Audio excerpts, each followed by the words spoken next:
disposée à faire pour la vie et je ne suis pas libre. Vous raconter tout ce que je sais ne vous amènerait pas loin.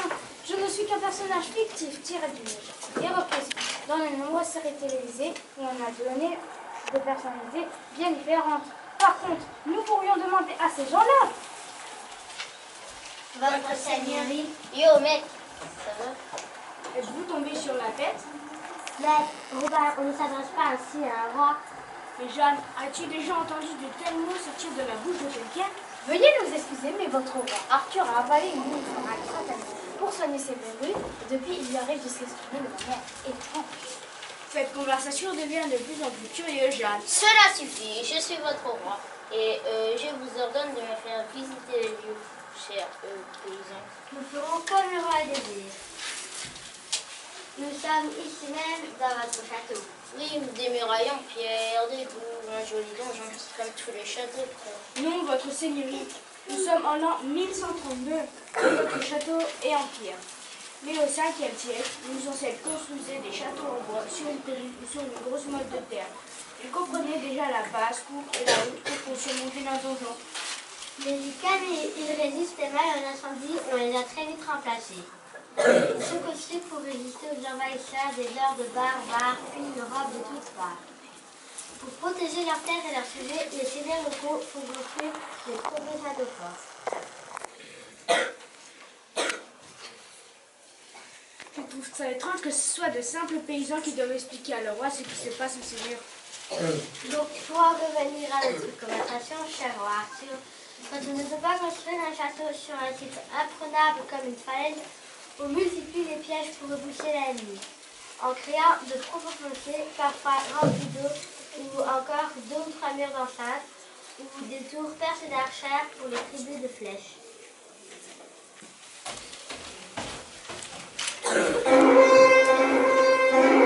Arthur, le château est pris d'assaut. Nos proches sont encore dehors, il faut les laisser rentrer pour se mettre à l'abri. Faites entrer les paysans et fermez la porte. La haie, sire.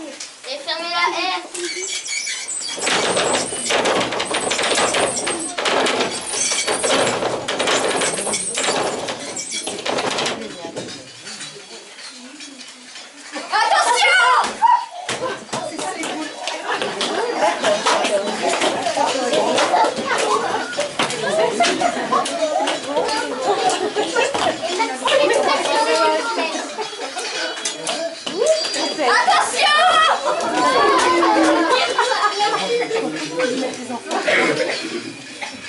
Mais comment cela est-il possible de lancer de si grosses pierres?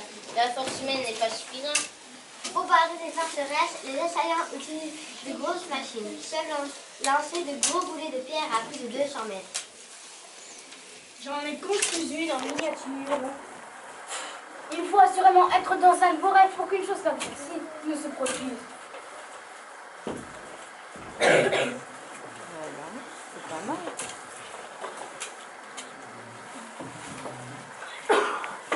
En voici le fonctionnement.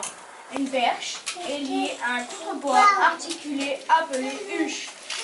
À l'autre extrémité est attachée une corde, une poche dans laquelle est placé le projectile. Le principe du lancement est le même que celui du levier.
J'ai rien, hop là, voilà. J'ai rien, t'inquiète pas. C'est une catapulte. Non, c'était un trébuchet. Contrairement aux autres armes de gym, la catapulte est munie de roulettes, ce qui la classe dans la catégorie des armes à roulettes. Des armes immobiles. À roulettes mobiles? Doit-on conclure qu'elle ne rentre pas dans la catégorie des armes à roulettes fixes? En effet, tu as raison, cette personne a l'air de sortir d'un autre monde. Et combien de temps peut durer un siège? Des jours, des mois. Et même parfois une année entière. En fait, tout dépend de la motivation des assaillants et de la capacité des habitants à se défendre, tout en résistant à la faim, la soif et aux épidémies. D'accord, et aujourd'hui, vous vous sentez comment? Bon, Arthur, nous ne sommes que des paysans. On va tous mourir! Attendez, j'ai une idée.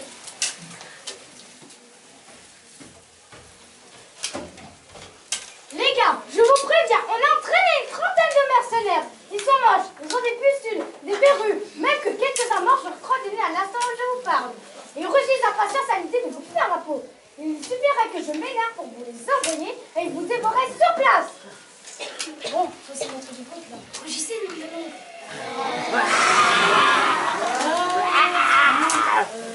vous êtes dans les mercenaires, pas de choses. Je vais vous dire la virilité. Allez!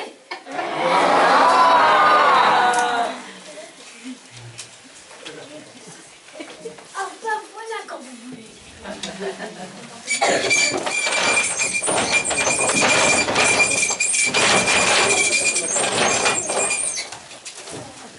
Mais que faisaient ces paysans dehors du château et ils ne vivent pas à l'intérieur? Non, bien sûr, seulement votre famille, ainsi que quelques dames et quelques serviteurs restent à l'intérieur. Nous habitons dans le petit village qui est juste à côté de votre château et de vos terres que nous cultivons. Regardez juste là.